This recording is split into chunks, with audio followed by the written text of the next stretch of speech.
Hello and welcome to Customer Effects Training Webinars. This webinar is part of a three-part series, SalesLogix Web Client Marketing Campaigns, Part 2. In this webinar, we'll be looking at creating stages and tasks and also creating a target list for our existing campaign. Now, you may remember in the last webinar, we created or inserted a new campaign into the database. So here I've opened up my web client and you're seeing our year-end closeout, and this is the campaign that we created in the last webinar. So down in our tabs here we have a Stages and Tasks tab, and we're going to go ahead and create a couple new stages for this campaign. I'm going to go ahead and click on the plus sign over on the right hand side here to create a new campaign. And our campaign dialog box comes up, and we can put in a description of this stage. And I'm just going to call it Stage 1,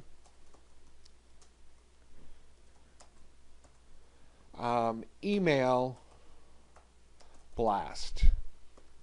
So we're going to have a couple different stages here. One will be the email blast, the first thing that we put out, and then it'll be a phone call campaign that we do after the email blast in our stage 2. So here's our email blast status. Will begin as open. We could attach a lead source to this. I'll click on the little magnifying glass there, and then on the search to pull up our lead sources, and I'm going to choose direct mail. This is an email blast. I'm sorry, we'll choose email general. And then the code, I'll just leave the code in there. That's the code from our campaign that we created. Our start date for the email campaign, I'm going to choose the end of the week here. And then the end date, I'll put on Sunday. So we'll blast this out over the weekend. Comments, I'll put in here email blast to our target list. And our target list has yet to be determined. We will also do that in this webinar here. So, okay, down in the bottom here we have estimated costs, estimated hours, actual costs and actual hours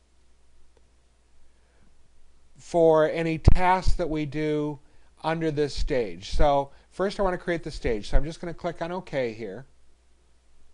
That creates our stage that we see down in the bottom here, Stage 1 Email Blast. And now I'm going to click on the little hyperlink here to add a task. In the task then I'll put in here create email.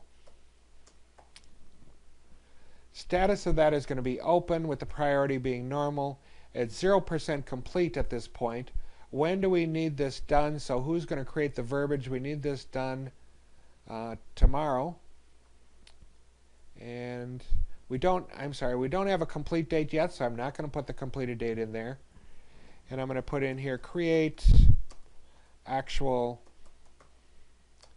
email to send out. Estimated hours, I'm guessing that'll take about 2 hours. And if I had estimated costs for that, I could put the estimated costs in there also. I'll put $140 in there. Actual costs and actual hours we can put in after the fact, after we know how many hours it took and how much it cost. Existing user or team we can assign this to. That would be a SalesLogix user. We can also assign that to an existing department or an existing contact in our database. Some other individual, which would just allow us to freehand type a person's name in there, or none at all. I'm going to choose an existing user and then click on the magnifying glass over here on the right, and it will bring up all my users and teams. I'll just choose a user here and assign that to Georgine, and that is assigned as of today's date. So I can go ahead and click on OK there. Then I'm going to add another task there, so I'm going to click on Add Task again by the same stage, that email blast. And my description for this is actually send out the email. So who is going to be assigned to actually send that email out?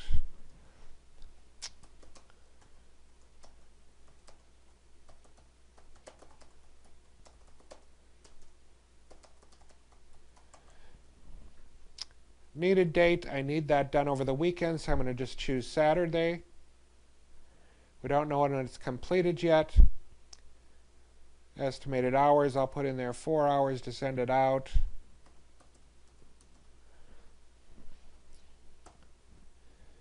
And I'm going to assign that to an existing department.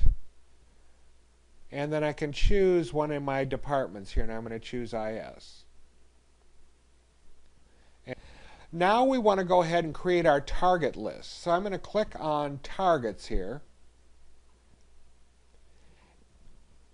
And when I do that, then I'm going to click on the plus sign in the right-hand side of that tab to add additional targets here. And when I bring that up, it shows me all the different search criteria that I can use by company name, by industry, by the SIC code.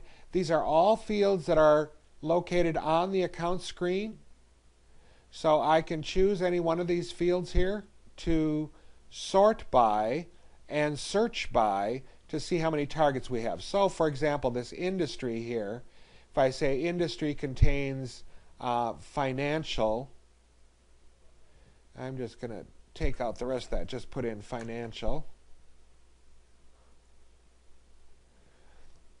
I can click on, I'm going to take off the status here, click on how many. It didn't find any there, so I could continue on. I could choose a different field. I'm going to search state. I'm going to say IL for Illinois, and I can search there and see how many contacts or accounts I have in Illinois. So now you'll notice in the top here, I searched on Illinois, and in the top I'm searching accounts, all contacts. So I could also choose accounts, only primary contact, and redo my search here. That gives me a list of 49. So I'm going to take those, and I could also click on how many here. It'll show me 49 targets. Now I'm going to scroll down to the bottom and click on Add Targets. So those targets get added to my list. Now I can do that by any of those criteria. If I go back in there again, I could continue to do that by other cities or other states, other postal codes. I could even do it by products. You notice here they have by products owned. And if I click on the search there, I'm going to just click on search here to pull up my products. And I'm going to choose this Dell Optiplex. Make sure I'm going to take off the search by state. So I'm just searching by products owned right now. Can click on search again. And there I came up with 1,300. I could click on how many, and I can actually see the count there.